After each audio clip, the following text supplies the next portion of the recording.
Hello again, everyone. I am back after a little bit of a break. I am probably going to be jumping in from time to time and probably, at least for the time being, not necessarily on a regular posting schedule, but I missed interacting with you all, and I had quite a few things that were kind of stacking up that I wanted to share with you all, and I also had some new ideas and that sort of thing for videos. So I do feel a little bit more rested. I, however, have not yet taken a vacation. So that is in the plan for in the fall. So I didn't want to not post anything until the fall. So here I am. And those of you that are seeing this video out of, I was gonna say out of time, at a different time, just know that this video is coming after a little bit of a break for me posting videos on YouTube. So for my first video back, I wanted to show these really beautiful watercolors from Choosing Keeping.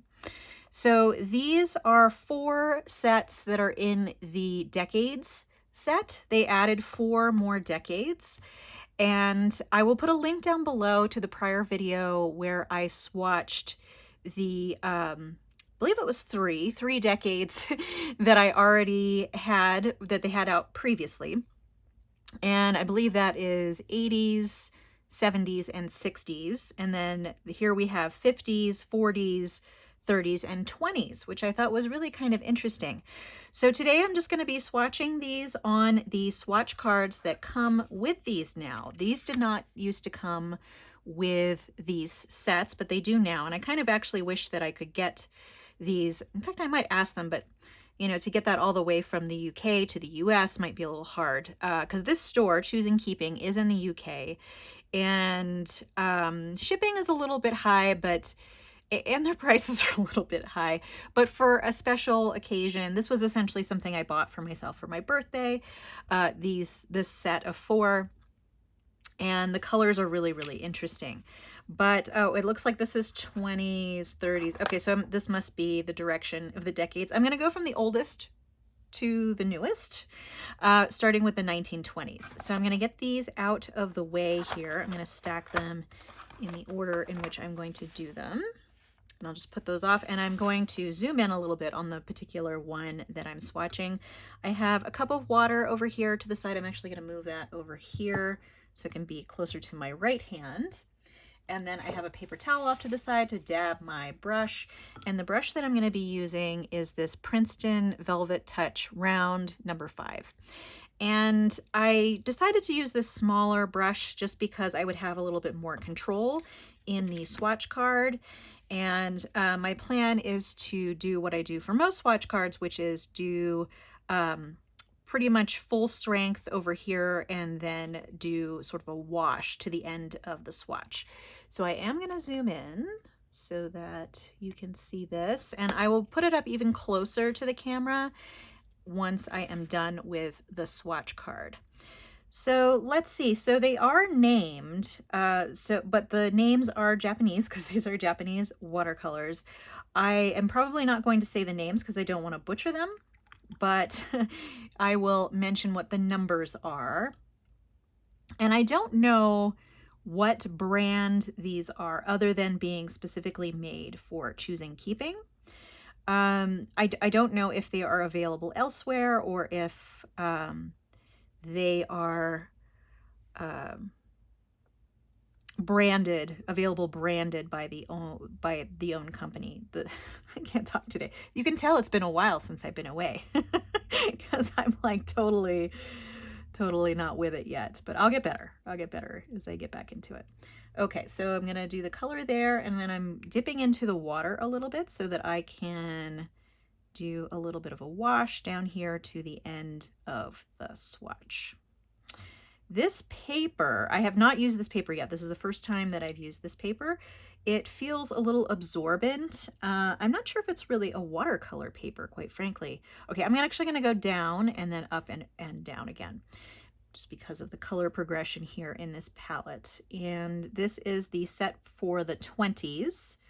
So in theory, this is colors that you would have seen in the 1920s. I'm I was not around then, so I don't know. But I did at a certain point in my life do set design, and I did have to research several different time periods in order to do some sets that I did. This was mostly in college. I never did that professionally, but this whole set idea really appeals to me because of that. I think because, you know, it's based on, I would think, research of the time and the color, so that's kind of fun.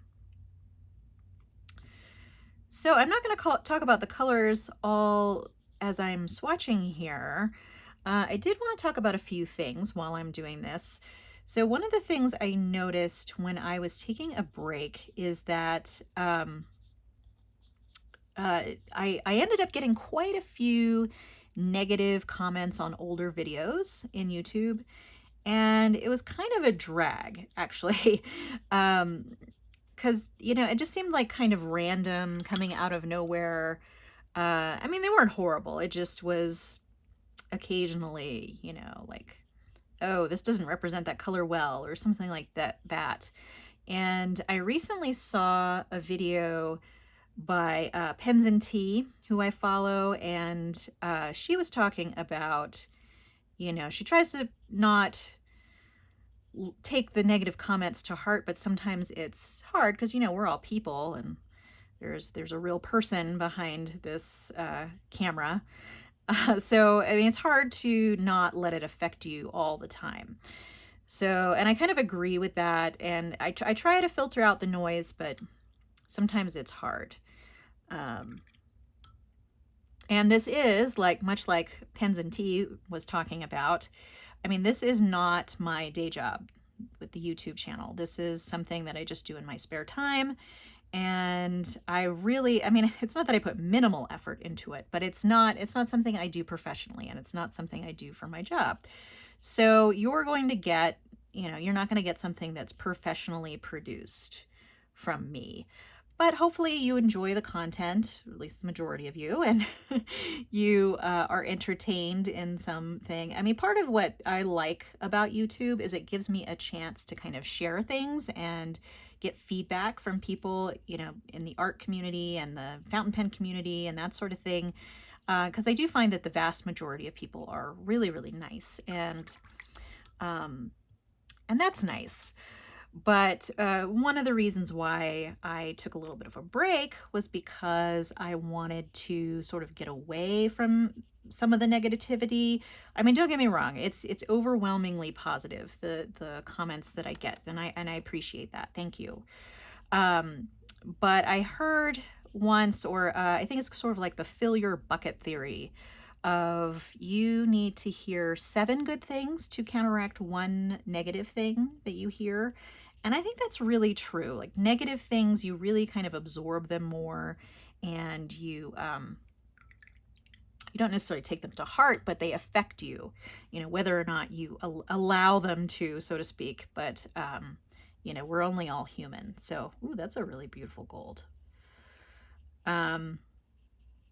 And I will talk a little bit about the individual colors once I am done with the whole swatch here. These are actually really nice. The texture is really beautiful. They re-wet really easily. Golds and other metallics do tend to be a little bit difficult to dilute. Like, it's very hard to get them to be even. So I'm not sure how well that's going to work out here with my plan of doing sort of a wash at the end, but let's go ahead and try it. But like I was saying, yes, I took a little time off to get away from some negativity, first off, and to just kind of take the pressure off myself to create all the time, and sort of be on all the time. This one seems to be taking a little bit more time to wet. And it almost looks like it's sort of translucent. Let me add a little bit more water and see if that helps. And I do feel like I got a little bit of that, but like I was saying, there were, I would say the majority of the comments I got in while I was taking a break were negative rather than positive. And I think that's because they were just coming in, you know, randomly on old videos. So, basically what I do is if I get a negative comment, I mean, I'm completely open to criticism, a constructive criticism. If, you know, if you have something you'd like me to be doing better and have advice on that or a suggestion, I'm happy to hear it. But just sort of like negative for being negative for negativity's sake, I don't find that helpful. And I probably will just delete those comments, just FYI. Okay, so getting back to these watercolors. So this is the 1920 set. It's really, really beautiful. We have a couple of greens here.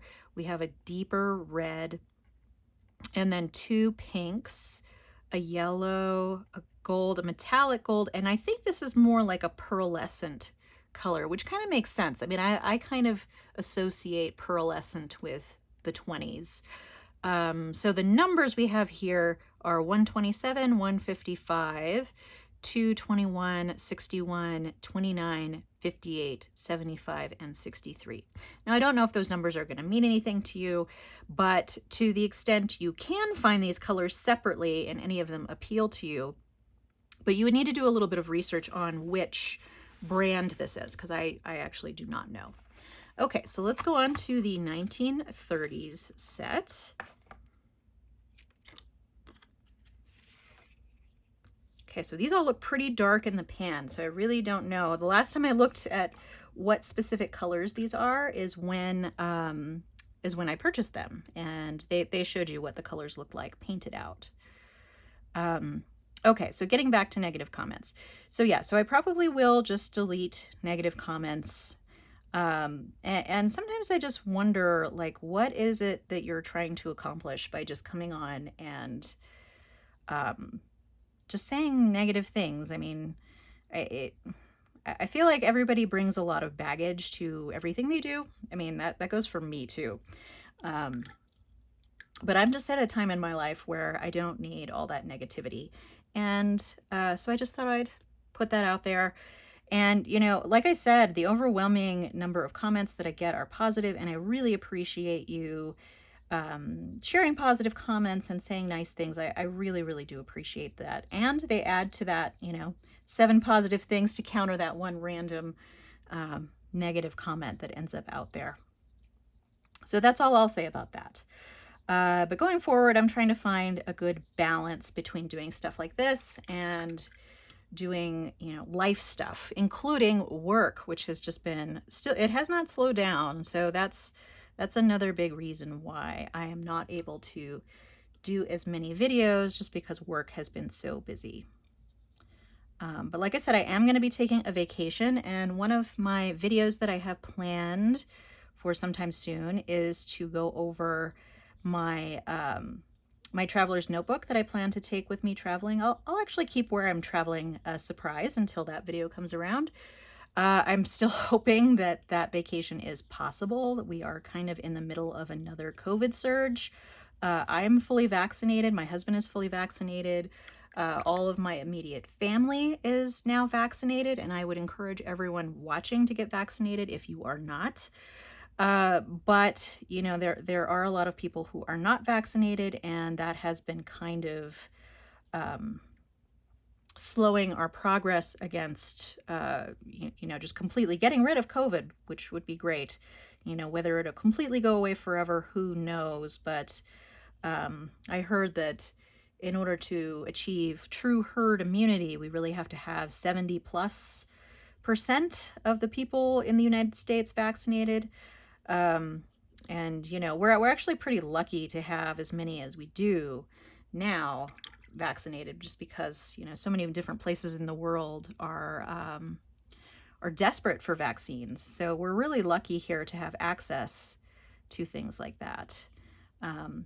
But all that said, I'm really hoping that I'm still able to go where I plan on going in the fall. And it's sort of a little bit of almost like a second honeymoon for me and my husband. We've been married 25 years. We just had our 25th wedding anniversary, and we plan to do another celebration to commemorate the day we met, which would actually make it, I think, 27 years. So I don't know that that's entirely fair, but but we were planning on doing sort of a renewal of vows thing and then going on a vacation after that. So we'll see how this goes. These 1930s colors are really interesting. The 30s, I mean, the exposure that I have to styles in the 30s is kind of when I was into, well, I'm still into knitting a little bit, but I was like really into knitting for a while, and I was looking into books about knitting that copy old patterns, like from the, 20s, 30s, 40s, and some of the colors were similar to this, to some of the older designs that I saw. So that was kind of interesting. And it definitely seems like the 30s are more muted than the 20s. I think these might be fun to do little studies with just these colors, these 8 colors that are in each collection here. So I'm wondering if it would have been better to do a little bit more layering on the saturated side, just because it does seem like a lot of these, they're very easily diluted. And this, I don't know if it's the paper or what, but these colors don't seem to be flowing as well on the paper. At least this one doesn't. And I bet we're going to get some backgrounds from all that water that I just put on there. But I really enjoy the concept of sort of like a capsule collection of watercolor that has specific colors related to a theme. So these are really interesting. And I've really enjoyed the ones that I already have from the later decades. Probably that more people are familiar with, because they're more, within the realm of recent memory, even if we haven't lived through them. Okay, so this is the 1930s one. It looks like this is probably going to end up being a little bit of a long video just because of the time that it has been taking me for each of these swatches so far. So I'm going to try and speed it up a little bit, going on to the 40s and the 50s, and then I will bring them all out at the end. And I'm not going to say the numbers again because, to a certain extent, that's not really helpful to you, I don't think. So let's just go ahead and put those aside. So this one is the 1940s. And, oops, let's just focus on the watercolor here. Okay, a lot of interesting greens. I'm also going to compare all of these at the end. Let's see, this is what happens. When I try to go in fast, I tend to get a little bit more sloppy. So let's try and find a good middle ground between going a little bit quicker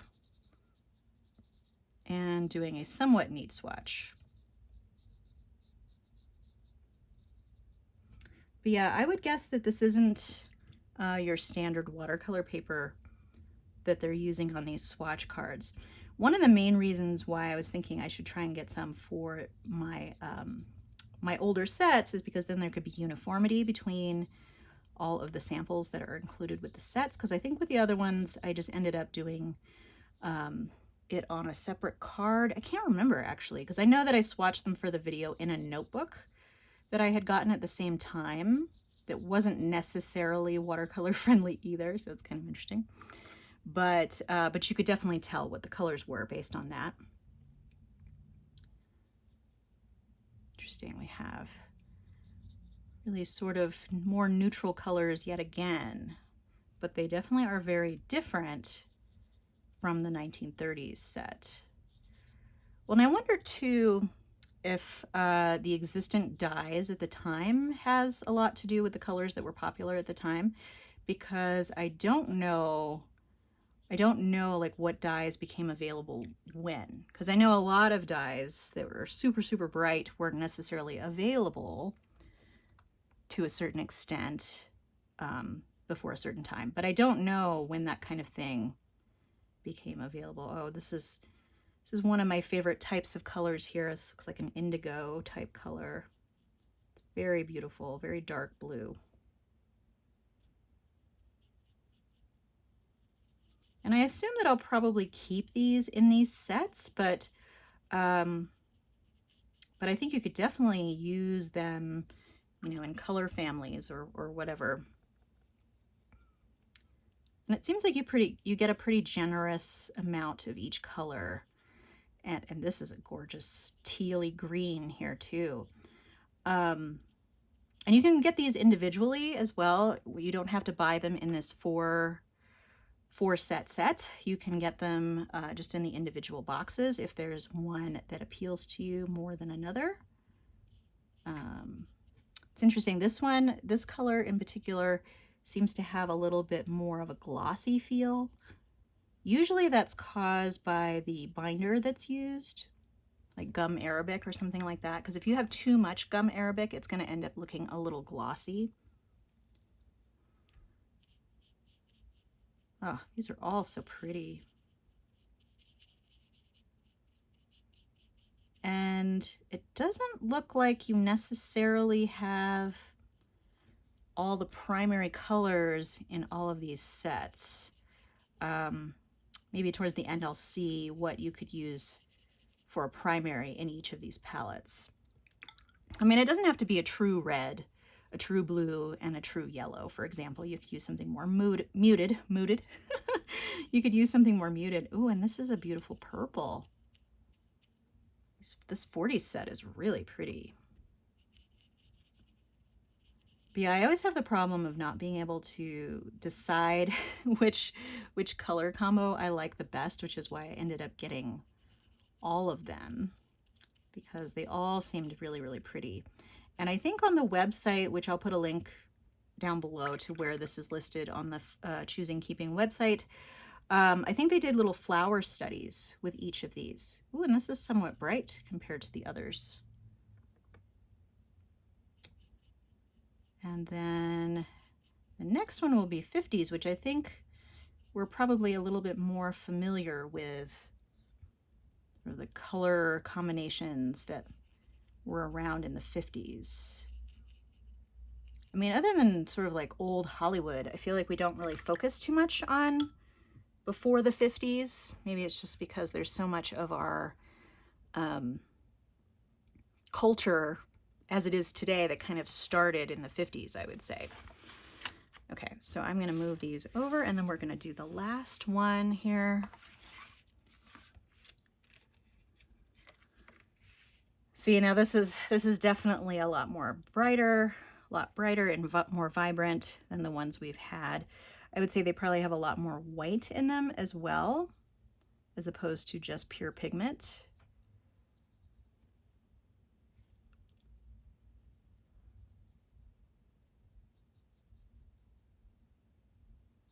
Well, and then too, are these colors that were popular in the 50s in Japan, or are they colors that would be popular all over the world?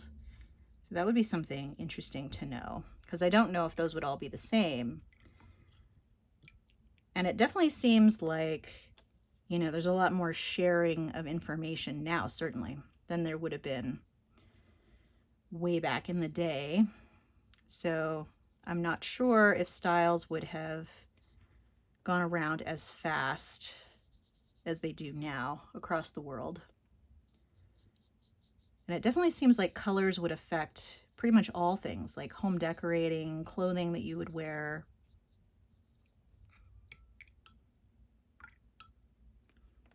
Okay, this looks like another pretty dark blue. Oh, it's more like a cobalt.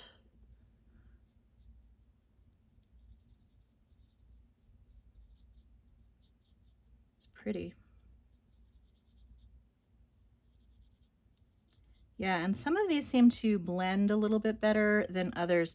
And what I might do sometime in the future is try some of these on more standard watercolor paper to see what their flow really is, because sometimes it's hard to tell. Ooh, and this is a beautiful like eggshell blue, or almost like a light turquoise. I love that color. I know a lot of other people do too.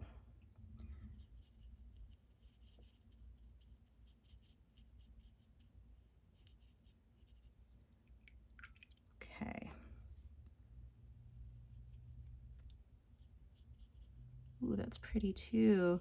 So this one's a little bit more pink than the one next to it, which is a little more lavender.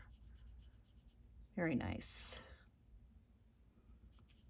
This is almost like sakura flowers. Very pretty.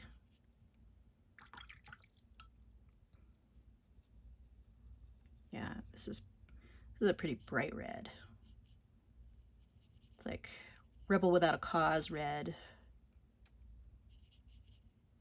That's kind of always what I associate with the 50s.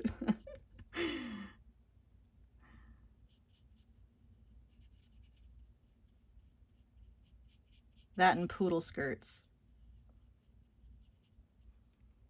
Okay. This is a very interesting green. It's almost like an avocado green.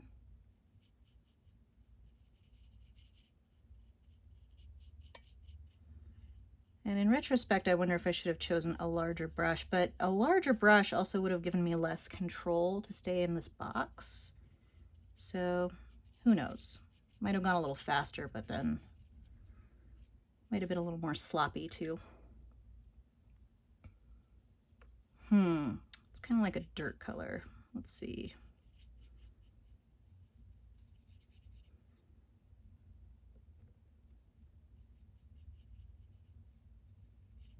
It's a beautiful neutral though. I really do love that. Neutrals like this are really useful.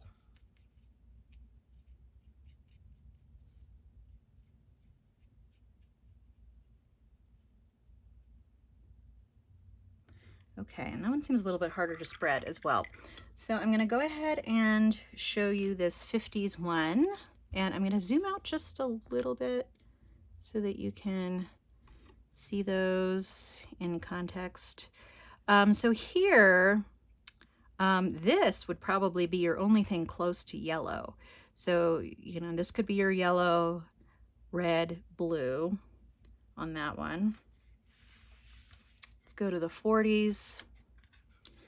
So with this one, you'd have, I probably use that one as the yellow. This is the red, this is the blue.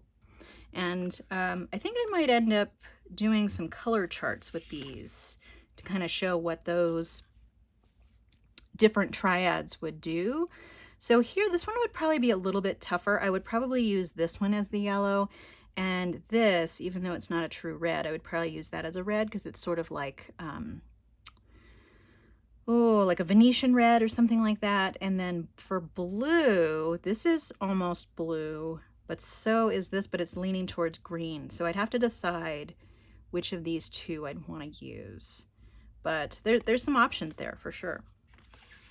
Okay, and then we go to the 1920s where there is really no blue. So we would kind of be out of luck. We have yellow, we have red, blue. I mean, I suppose we could try to use the green as the triad, but we would end up with some really weird, funky colors. So I think this one would probably be the hardest as far as triads, but I think that I will do a separate video on these coming up to do triads for each of these, because that kind of sounds fun. I might go back into the other sets as well to do those. And let's pull out a little bit so you can see all those different ones. And how about that? I made it just under 30 minutes. So I hope you enjoyed. If you have a question or a comment, feel free to leave it below. I hope to see you next time. But in the meantime, have a great day. Oh, and if you enjoyed this video, give it a like. And if you would like to see more content, please follow me here on Facebook. Or I'm sorry, not Facebook. It's been a while. Please follow me here on YouTube. And if you look at my bio, I also have an Instagram account now as well. All right, thanks so much. See you next time. Bye.